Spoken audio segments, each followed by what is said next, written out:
বিভিন্ন পেশাজীবী, শিক্ষক, ইঞ্জিনিয়ার, ডাক্তার, শ্রমজীবী মানুষ, কৃষক, শ্রমিক, রিক্সাওয়ালা, দিনমজুর, এরা হইলে গিয়া মাননীয় ভারপ্রাপ্ত চেয়ারম্যান জনাব তারেক রহমানের মেহমান। তাদেরকে নিয়ে আজকে আমরা ইফতার করতেছি আমাদের মাননীয় ভারপ্রাপ্ত চেয়ারম্যান জনাব তারেক রহমানের পক্ষ থেকে। আপনাদের সবাইকে ধন্যবাদ জানাচ্ছি। আপনাদের প্রতি একটা উদাত্ত আহ্বান, আমরা এই হাজার হাজার জনগণকে সম্পৃক্ত করে আমাদের এই সংশ্লিষ্ট ওয়ার্ডের নেতৃবৃন্দ যে ইফতারের ব্যবস্থা করেছেন আমাদের চেয়ারম্যান জনাব তারেক রহমানের পক্ষ থেকে, ধৈর্য সহকারে শৃঙ্খলা বজায় রাখার চেষ্টা করবেন। আমাদের পর্যাপ্ত ইফতারি আছে, আমাদের ভলান্টিয়াররা কাজ করছেন, আপনারা বসে থাকবেন, আপনাদের কাছে ইফতার পৌঁছে যাবে। আপনাদের সবাইকে ধন্যবাদ। আমাদের এখানে আমাদের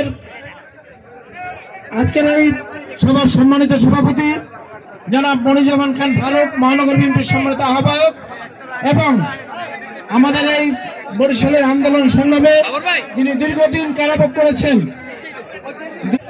জনাব কাজী রণক ইসলাম টিপু, আমাদের বরিশালের গৌরব, তিনি আমাদের মাঝে উপস্থিত আছেন।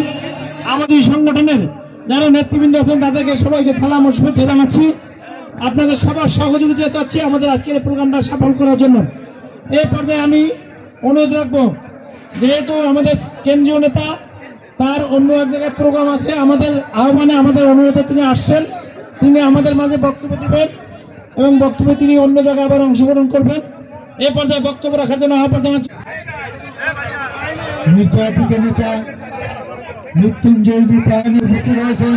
বিভিন্ন পর্যায়ের শিক্ষক মন্ডলী, এই বিশ্ববিদ্যালয়ের প্রফেসর, এই কলেজের প্রফেসর সহ বিভিন্ন পেশাজীবী। আমরা মুসলমান রোজা রাখি, রোজার পাশাপাশি ইফতার আমাদের জন্য একটি বিশেষ ব্যবস্থা, যেটা রাখলে যেটার জন্য একজন খাবো আর একজনকে খাওয়াবো, এটাও একটা সোয়াবের কাজ।